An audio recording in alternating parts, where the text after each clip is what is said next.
அடர்ந்த பசுமை நிறைந்த ஒரு காட்டில் அனைவரும் மரியாதையுடன் பார்த்த ஒரு பெரிய யானை வாழ்ந்து வந்தது.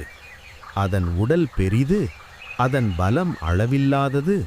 ஆனால் அதன் மனதில் ஒரு தனிமை. ஒவ்வொரு நாளும் அந்த யானை காட்டின் வழியே மெதுவாக நடந்தது. மரங்களை தள்ளி வழி உருவாக்கியது, ஆற்றை கடந்து சென்றது. ஆனால் யாரும் அதன் அருகில் நெருங்கவில்லை. பெரிய பலம் சிலருக்கு பயமாக இருந்தது.